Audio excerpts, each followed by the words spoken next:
I love and hate Warhammer 40k. There are certain aspects of the lore that are just terrifying. Enemies of the Imperium like orcs and Tyranids are awful enough, but at least there is no doubt of what their goal is if you were to face one. It is the humans and insidious threats from within that I find extremely disturbing. How can someone, once a child and champion of humanity, eventually transform in something so horrifying and hostile? I don't know the answer to that, but I know Typhus is just a beautiful model, and today I'm finally going to paint it.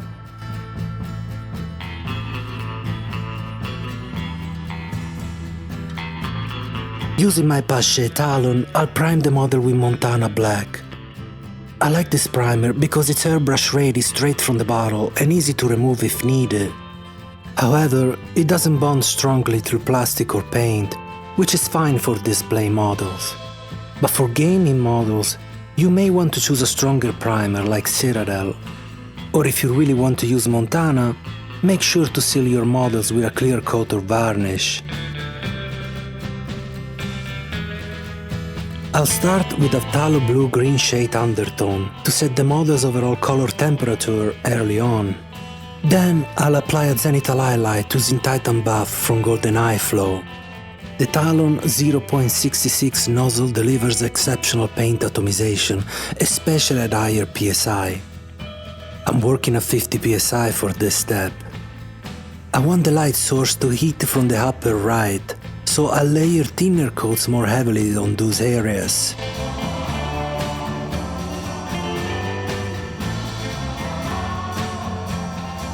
I'm going to establish uniform color tones and prepare the surface for subsequent detailing.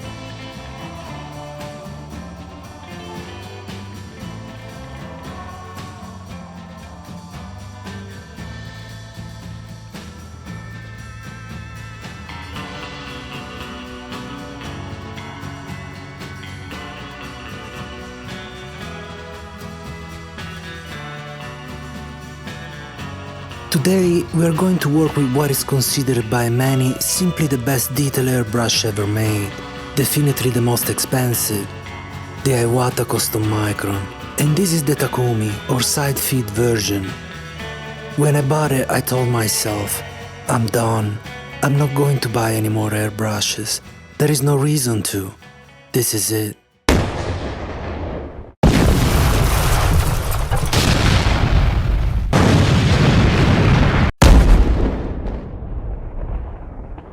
I will be working with a selection of atom paint, thinned to a consistent, flowable viscosity suitable for the fine needle and nozzle of the Micron.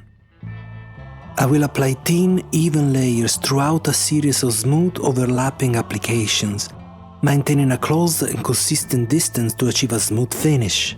I will pay careful attention to the air pressure settings and paint flow to prevent overspray or pooling. I'm working at 12 psi here, the natural environment of the Micron.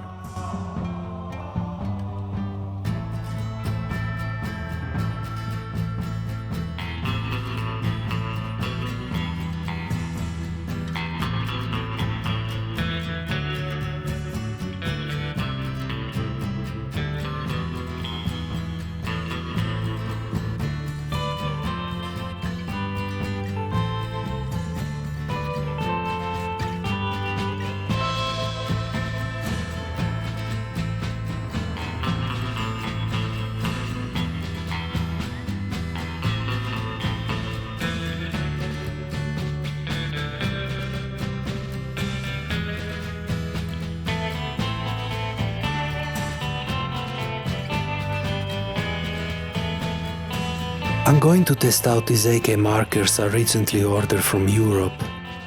Metallics are the one color type I avoid spraying through an airbrush, so I'm always eager to find the easiest, fastest and effective alternative. Let's use the gunmetal marker for the metallic base.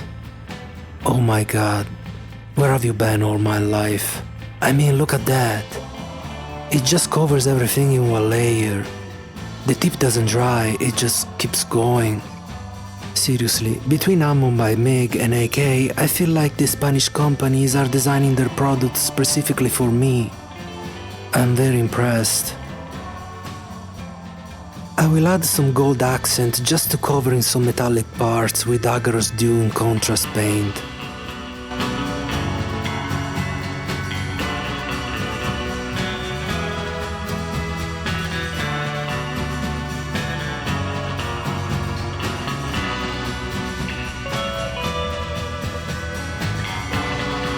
I will also use contrast paint for the handle with the skeleton bone.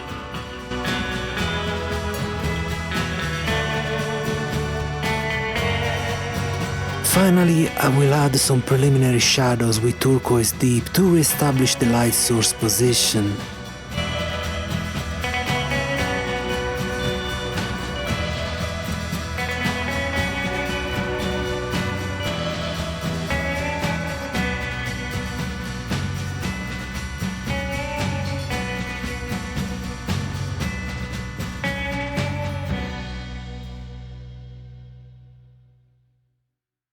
To prepare for the next step, I'll mix my standard blend of 2 parts matte varnish and 1 part satin varnish.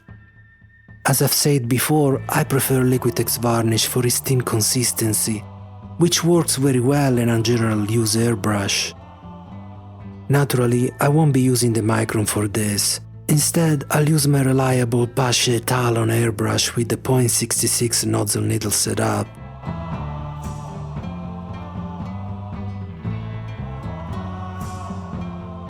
And now it's time for the spaghetti gouache wash. Wait, I don't think I ever told you about the spaghetti gouache wash. Alright, something I always enjoyed in my painting process is a good oil wash. I love spraying the oil across the model and wiping away the excess with sponges. It's both effective and relaxing. However, oil washes can be messy, leaving a glossy, gritty finish commonly known in miniature painting as grimdark style. Nothing wrong with that, but if you want to maintain the crisp, clean look of acrylic paint in the recesses, listen carefully. We're going to need Liquitex acrylic gouache, and I will select Mars Black and Prussian Blue for my mix. Some water, not thinner, just water. An acrylic retarder of the thin and transparent kind, like Createx retarder for example. Do not use thick and foggy retarder like Vallejo. It can be useful for other kind of application that eventually we are going to explore in the future, but not for this. In a small pot, we are going to mix 50% water, 50% retarder and acrylic wash of our choice, until we obtain a solution with the consistency of a wash.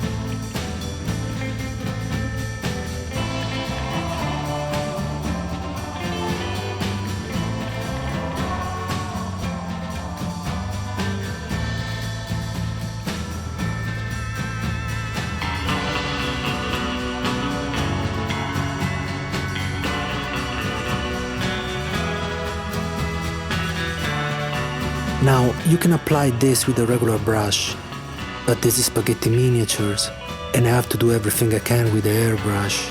The application through the airbrush will result in a cleaner, blended and even layer across the entire model. I'm going to spray the wash generously and with confidence. Big, chunky needles like the 0.66 of the Talon are ideal for quick coverage, but not necessary.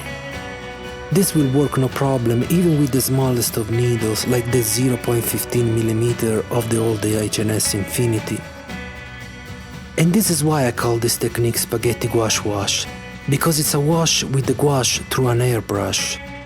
Once the model is completely covered with our wash, we'll grab our makeup sponges and gently remove the excess. And well, look at that. So why this is working so well?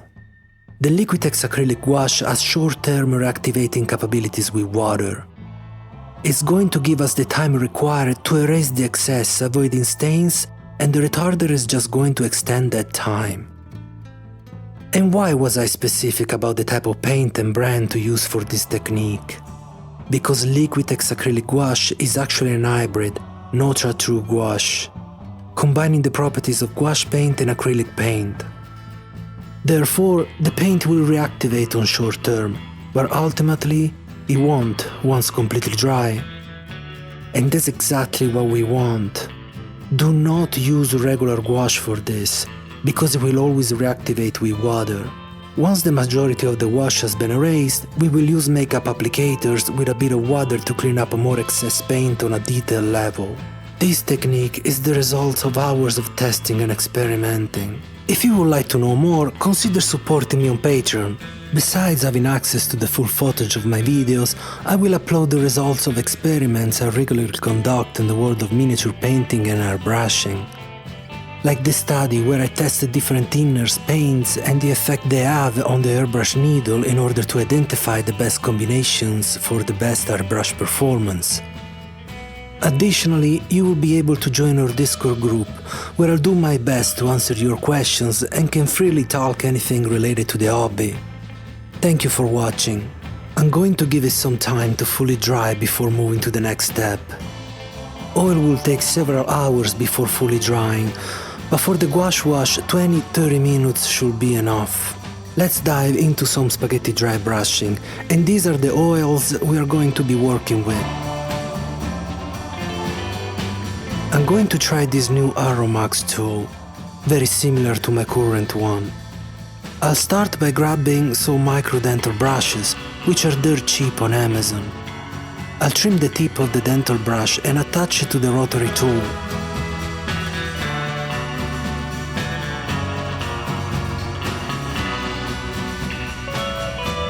Then I'll mix some lighter tone oil paints. I dip the micro brush in the oil, wipe off the excess on a paper towel, and switch on the rotary tool to begin micro dry brushing the model's parts. The key is to gently press the spinning brush against the surface, letting the tool's motion handle the work. By gradually increasing the paint's value, the layers blend seamlessly. The deck guard models are perfect for this technique. With their intricate details and edges, the microbrush highlights effortlessly. While I'm a big fan of airbrushing, this process feels satisfying and relaxing. The varnish layer we applied earlier serves two purposes. It protects the paint if we accidentally use too much force with the mini drill, and its mostly matte composition provides a grippy surface for the oil to adhere to the model effectively. The new Aromax was a bit too intense, so I reverted to my older model and ultimately found the Melody Suzy nail drill to be the best fit for this technique.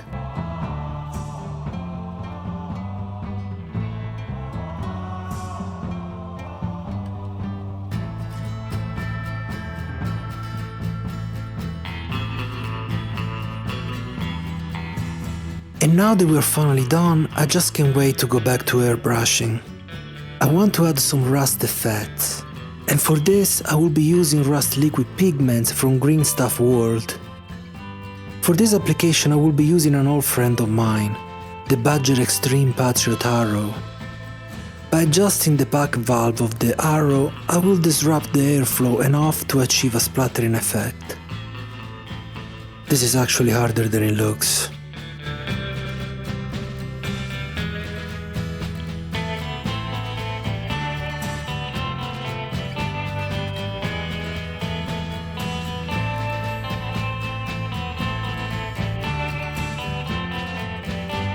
In this next phase, I'll further blend the layers from our earlier spaghetti dry brushing. And for this, I will go back to the Micron. I'll dilute a selection of opaque color to a 5-10% paint to water ratio, and use the airbrush to apply thin layers, gradually achieving smooth transition and restoring some saturation to the model. Not only that, I will be blending using yellow, magenta and turquoise colors to add additional information to the model. This is probably my favorite part of the process. The first time I saw this done by Sergio Calvo, I just fell in love, and I had to integrate this into my painting process.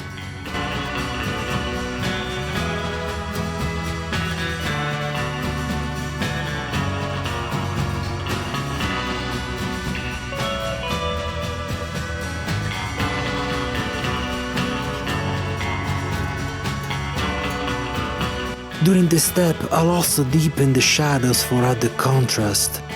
And for that I will be using transparent inks, because we blended enough at this point.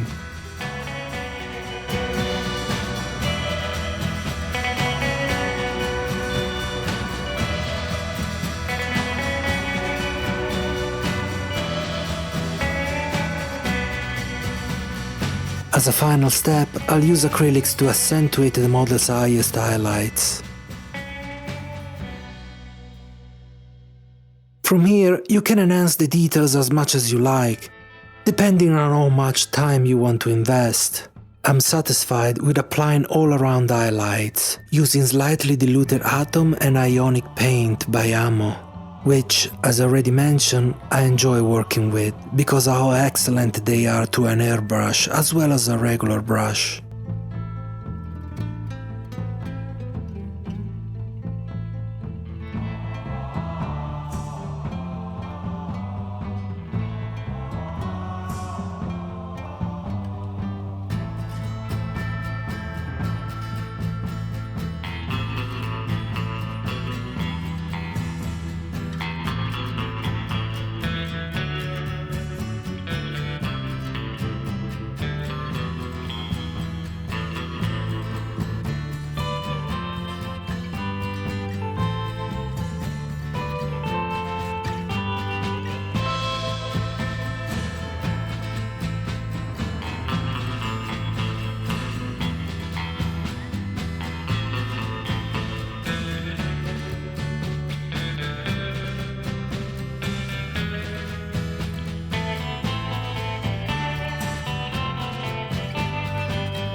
And we're finally done.